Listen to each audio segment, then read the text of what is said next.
back mga sounds sa aking channel, Alan Electronics. May unbox muli ako sa inyo, sa mga solid ko pong viewers dyan. Ito mga sounds, napakaganda pong mixer ni iMix. Napaka-sellable po nito sa amin mga sounds. Ito po siya, 4 channel, ultra slim mixer. Premium 4 channel po yan mga sounds.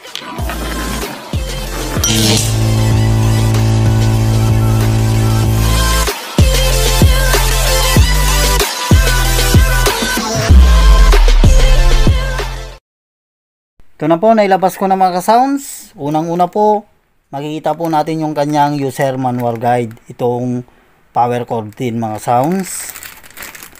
May warranty card din po yan. Dito na po tayo sa mismong unit niya. I-review ko na po sa inyo itong taas niya mga sounds. Ito na po, may insertan po yan ng USB.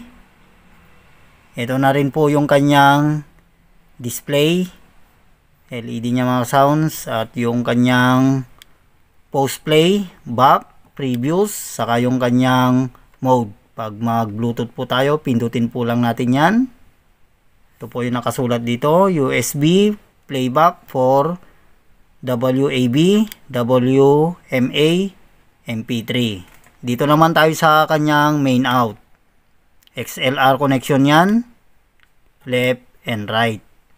Meron rin siya na auxiliary return, mono PL ang kanyang connection. May mono rin siya, yung LR. Ito, mono mga sounds. Dito po tayo mag-connect yan.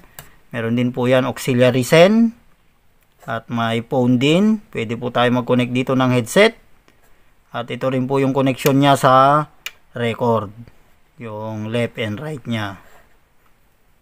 Dito na po yung insertan ng kanyang microphone. Kaya tinawag pong 4 channel to. Ito po yan, mic 1, mic 2, mic 3, mic 4. Ito naman po yung kanyang mga control niyan. Tapat-tapat lang yan mga sounds. Ito na po yung kanyang gain. Yung EQ high, mid, low. At ito naman pong button na to. Pag pindutin nyo to, ito po yung auxiliary, saka FX nya. AUX nya, saka yung kanyang pan, LR. Pare-parehas lang yan mga sounds. Dito po tayo sa kanyang echo. Ito po, depende po sa pag-set nyo yan. Ito po yung kanyang up at down. Repeat, auxiliary, send, saka return. Ito rin po yung kanyang control niyan. Dito naman po tayo sa phone level. Ito po yan. Ito na rin po yung kanyang gain sa music. Yung high sa Twitter po yan. Yung low sa bass. Ito rin po yung kanyang volume sa USB. Main. Ito mga sounds, marami din po nagtatanong sa akin yung last review ko po sa iMix mixer na curve, yung Phantom 48 volts. Ang silbi nito mga sounds, pindutin nyo po ito pag mag-insert po kayo ng microphone. Dito yan po. Yan po. Pero pag di po kayo mag-insert, huwag nyo na pong pindutin yan. Yan lang po ang silbi niyan para mas malinis po yung boses natin sa mic pag kakanta tayo. Yan lang mga sounds. Napakasimple po nitong kanyang harap. At ito naman pag medyo masubrahan po tayo ng volume dito sa mga microphone o mag-connect po tayo dyan sa taas nya, ilaw po ito. Tingnan nyo rin mga sounds, pag umiilaw po ito, nasusobrahan na po tayo ng volume. Magbawas po tayo. Yan po ang silbi ng mga LED light niya na yan. Dito naman po tayo sa kanyang baba para makita nyo po yung kanyang design. Ganyan lang po yan. Ito rin naman po yung kanyang side. At sa taas niya po, po yung kanyang connection sa power supply niya po. Yung AC 90 250 volts, 50 Hz to 60 Hz. Saka yung power on off niya. Yan mga sounds. Ito lang po yung mga warning caution niya po na dapat wag natin pong gawin. Yan lang mga sounds.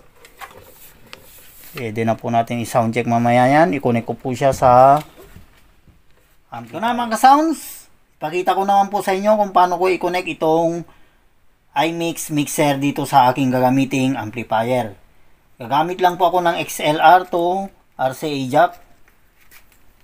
Dito lang po ang connection niyan sa main out. Sundin lang po natin yung LR nya, left and right po. Yan. Dito naman sa aking amplifier, dito lang po sa A input. Ito pong ginamit kong amplifier, ang brand po nito, Kevlar. Ang model niya naman, GX7 Pro. 800 watts times 2 po yan mga sounds. Original pong Kevlar amplifier to. At yung gagamitin ko namang speaker mga sounds, ang brand din po nito, Kevlar Professional. Ang model niya, KR312. Power handling niya, 650 watts times 2 po yan. Ang kanyang impedance 8 ohms. Ang frequency response 45 Hz to 20 kHz. Ang sensitivity niya naman 93 dB. At yung kanyang serial number, original pong Kevlar speaker yan. Mga sounds na setup ko na po, ready to sound check na po ito. Sa mga gusto naman pong malaman kung magkano po bentahan namin itong iMix MS408FX 3.5 mga sounds. Napaka quality po nitong mixer na to. Napaka swak lang po sa budget nito. Napakaganda po niyang mixer. Connect na po ito sa Bluetooth. Mag-play na lang po ako ng music. Volume ko lang po.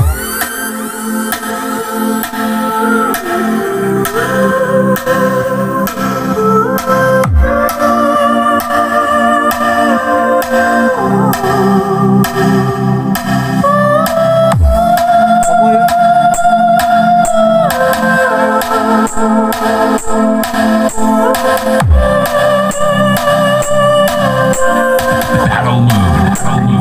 Activated.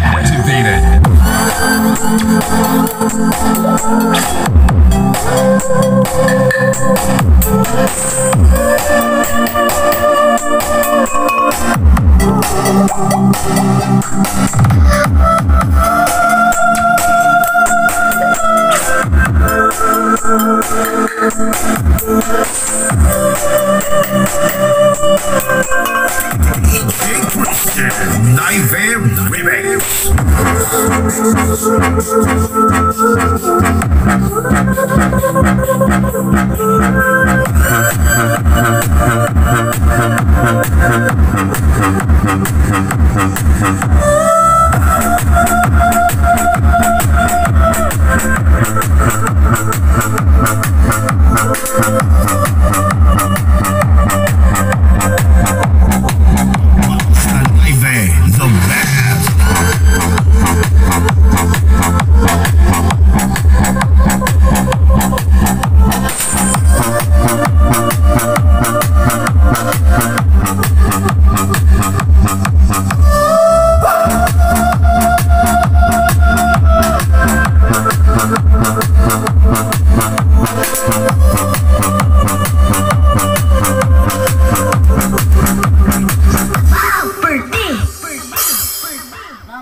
Na sound check na po natin. Napakasulit din po nitong mixer na ganito mga sound. Sa mga nagbabudget lang po, napakaganda na pong mixer nito.